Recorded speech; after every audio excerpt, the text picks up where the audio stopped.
Hello, and welcome back to English 2. I'm Miss Abear. I am your online facilitator for your course. If you remember yesterday, we talked about notice and note close reading strategies, and I promised to introduce you to all of those signposts. And the first one we're going to look at is called Contrasts and Contradictions. Your teacher will be giving you a couple of handouts, so be on the lookout for that. Hopefully you already have those on your desks. So what is contrast and contradictions? So let's take a minute to just kind of think about what does it mean when something is contrasts or contradicts. We'll begin by thinking about Harry Potter. You guys probably are familiar with the characters of Harry Potter, and you might even know about Hermione. She's a kid who always has her homework, and she always stays on top of everything. Now, how would you feel if one day Hermione came to class and she didn't have her homework done?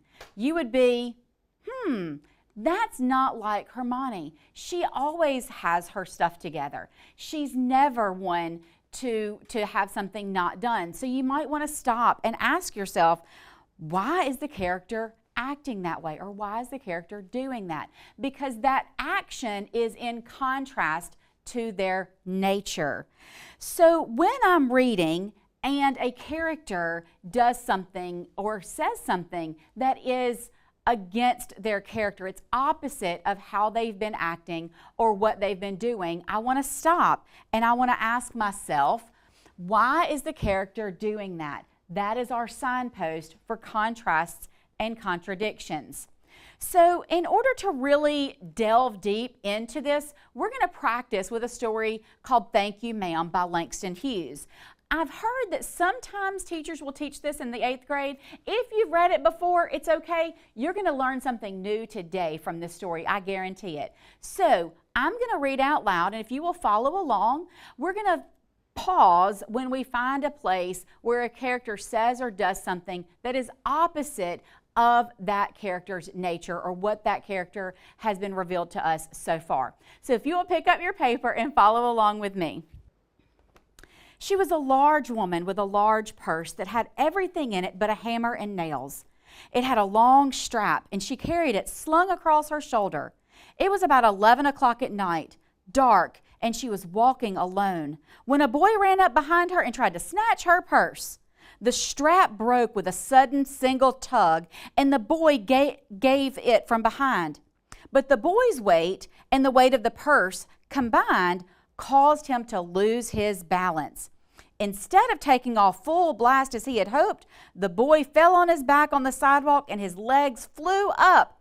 The large woman simply turned around and kicked him right square in his blue jean sitter.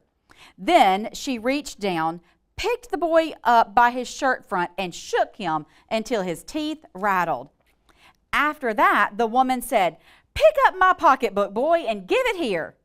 She still held him tightly, but she bent down enough to permit him to stoop and pick up her purse. Then she said, "Now ain't you ashamed of yourself?" Firmly gripped by his shirt front, the boy said, "Yes'm." The woman said, "What did you want to do it for?" The boy said, "I didn't aim to." She said, "You a lie." By that time, 2 or 3 people passed, stopped, turned to look, and some stood watching. "If I turn you loose, will you run?" asked the woman. "Yes'm," said the boy. "Then I won't turn you loose," said the woman. She did not release him. "Lady, I'm sorry," whispered the boy. Your face is dirty. I got a great mind to wash your face for you. Ain't you got nobody at home to tell you to wash your face?" "No," said the boy. "Then it will get washed this evening," said the large woman, starting up the street, dragging the frightened boy behind her. Now, I'm going to stop right here, and we're going to stop and ask ourselves, why would the character do that? Why did this large woman who had just had her purse tried to be snatched, why would she ask this boy if he had somebody at home to wash his face? That doesn't really sound like something I would do if somebody tried to snatch my purse. I'm not going to ask them, why would you do that, and then offer to wash their face. So that is a contrast to what we expect. So we want to stop and we want to ask ourselves, why would the character do that? So I'm going to just ponder on that for a minute. I'm not exactly sure, but I just wonder, maybe she knows his family. I might need to read a little bit more to find out why she's going to do that or why she offered to do that for him. So again, if you will follow along with me, and if you notice that the character does something opposite of what you expect, I want you to just write a CC for contrast and contradictions on your paper, and we'll come back to that in just a minute. So follow along with me. He looked as if he were 14 or 15, frail and willow wild in tennis shoes and blue jeans. The woman said, "You ought to be my son. I would teach you right from wrong. Least I can do now is wash your face. Are you hungry?" "No'm," said the being dragged boy. "I just want you to turn me loose." "Was I bothering you when I turned that corner?" asked the woman. "No'm." "But you put yourself in contact with me," said the woman, "and if you think that contact is not going to last a while, you got another thing coming. When I get through with you, sir, you are going to remember Miss Luella Bates Washington Jones." Sweat popped out on the boy's face, and he began to struggle. Miss Jones stopped, jerked him around in front of her, put a half Nelson about his neck, and continued to drag him up the street. And when she got to her door, she dragged the boy inside, down a hall, and into a large kitchenette-furnished room at the rear of the house. She switched the light and left the door open. The boy could hear other roomers laughing and talking in the large house. Some of their doors were open too, so he knew he and the woman were not alone. The woman still had him by the neck in the middle of her room.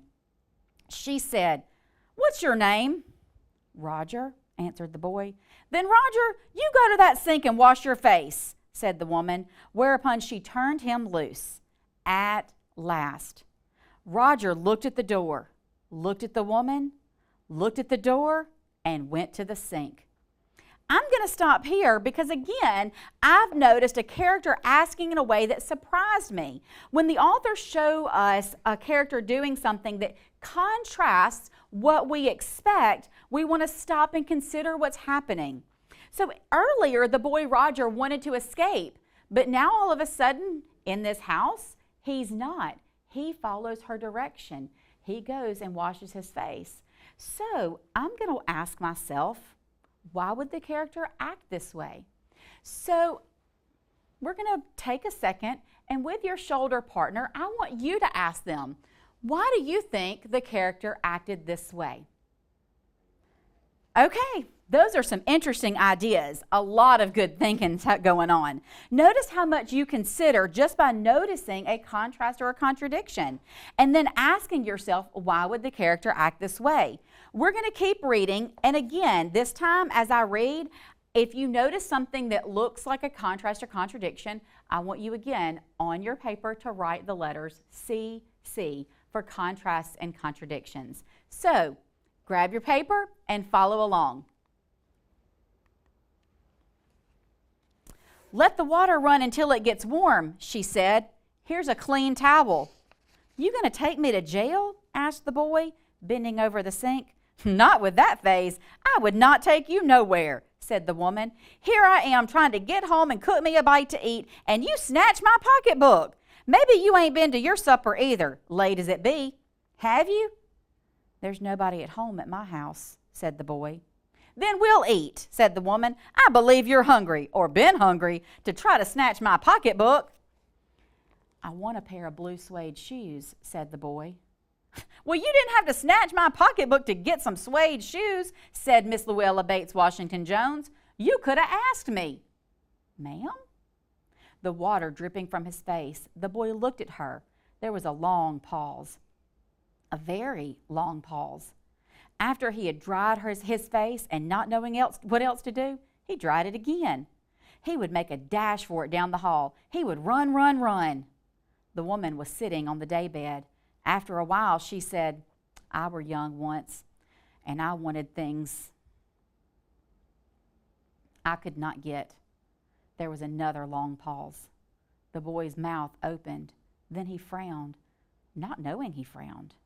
The woman said, you thought I was going to say, didn't you? You thought I was going to say, but I didn't snatch people's pocketbooks. Well, I wasn't going to say that. Pause. Silence. I've done things too, which I would not tell you, son, neither tell God if he didn't already know. Everybody's got something in common. Sit you down while I fix us something to eat. You might run that comb through your hair so you will look presentable.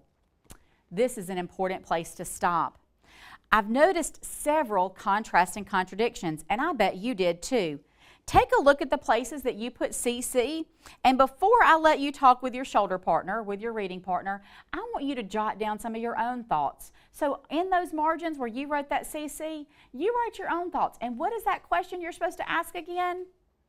That's right. Why is the character doing that? So think about that question, and I want you to write your answer and then turn and talk. Why did the character act this way?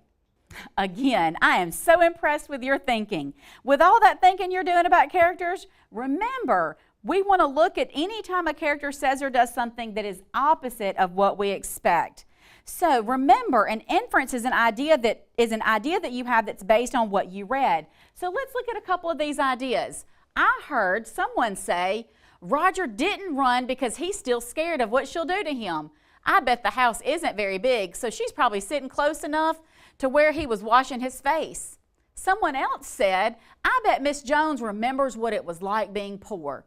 Maybe she thinks of Roger as a son. That's why she said she would have given him the shoes if he would have asked.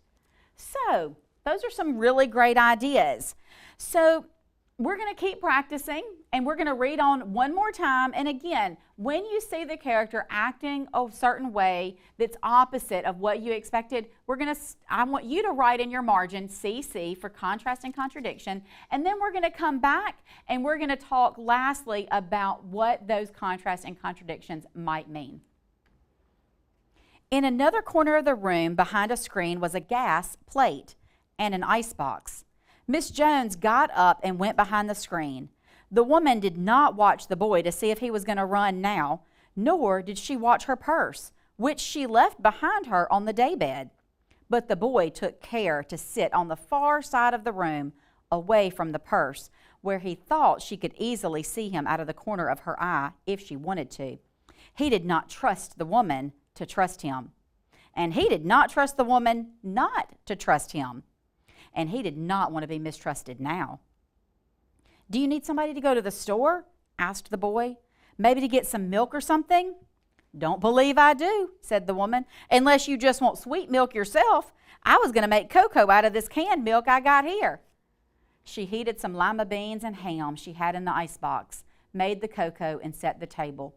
The woman did not ask the boy anything about where he lived or his folks or anything else that would embarrass him. Instead, as they ate, she told him about her job in the hotel beauty shop that stayed open late, what the work was like, and how all kinds of women came in and out, blondes, redheads, and the Spanish. Then she cut him half of her 10-cent cake. Eat some more, son, she said. When they finished eating, she got up and said, Now here, take this $10 and buy yourself some blue suede shoes. And next time, do not make the mistake of latching onto my pocketbook, nor nobody else's, because shoes got by devilish ways will burn your feet. I got to get my rest now, but from here on in, son, I hope you will behave yourself. She led the way down the hall to the front door and opened it. Good night. Behave yourself, boy, she said, looking into the street as he went down the steps. The boy wanted to say something other than, Thank you, ma'am, to Mrs. Luella Bates Washington Jones, but although his lips moved, he couldn't even say that as he turned at the foot of the barren stoop and looked at the large woman in the door. Then she shut the door, and he never saw her again. All right, here we are at the end, and my head is full of thoughts. The first thing I want you to do is look back at your portion that we just read. I want you to think about those places where you wrote CC, you saw a contrast or a contradiction, and I want you to write down in those margins what it is that you believe, what you think, And again, you're going to stop and you're going to ask yourself that question. What was that question again? That's right. Why did the character act this way? And I want you to write your notes on that margin, and then once you've got your thoughts and you've written them down, then I want you to turn and talk to your partner, and you guys talk about why you believe the character acted this way. Again, I have heard some great thinking. Some of the things that I heard around the room is people just don't give strangers money, especially as they've tried to rob them. She's trying to teach them a lesson that it's better to be honest and ask than to be dishonest and steal. Something else I heard was from the very beginning, she's been a contradiction. First, she's angry that her purse was nearly stolen. Then she takes him home. Then she treats him nicely. Then she gives him money, and she just shuts the door on him. She's a contradiction all in herself. And I'm not going to lie, I agree with that one. I heard somebody else say she's human. She's tired from working all day, but she's a good person. Sometimes when you're tired, you act different. Those are some great thoughts and some great comments that you guys have had. Now, when you are reading on your own, when you are reading your own independent reading texts, or you're reading for any other purpose for school, it could be for English, it could be for social studies, it could even be for psychology, or any of those other fun classes that you're taking. So when you come across a person, a character that is doing something that is opposite, it contrasts what you've been expecting as the story has gone along, you want to stop and ask yourself, why is the character doing that? That answer can help you make a prediction or an inference about the plot or the conflict. Now, the last thing I want you to see is these are some of the ways when you take your MAP assessment at the end of the year, or even your benchmark assessments, these are some of the ways that the MAP assessment will ask you those questions. What statements or actions lead to a shift in the advancement in the events of the story? By looking at these contrasting contradictions, you will see those different shifts in the advancement of the events. How are the character motivations developed over the course of the text? When you are stopping and you are looking at those contrasting contradictions, you will see how the characters change over the course of the text. Which detail or event first presented an indication of the theme? Well, it's the first time you saw that contrast or contradiction. Lastly, what interactions between characters contribute to the development of the theme? These are the different ways that your MAP assessment will test you on these contrasting contradictions. And I hope you guys learned a lot today, because I know I sure did. And I look forward to tomorrow, where we will look into another one of these signposts. I hope you have a great day.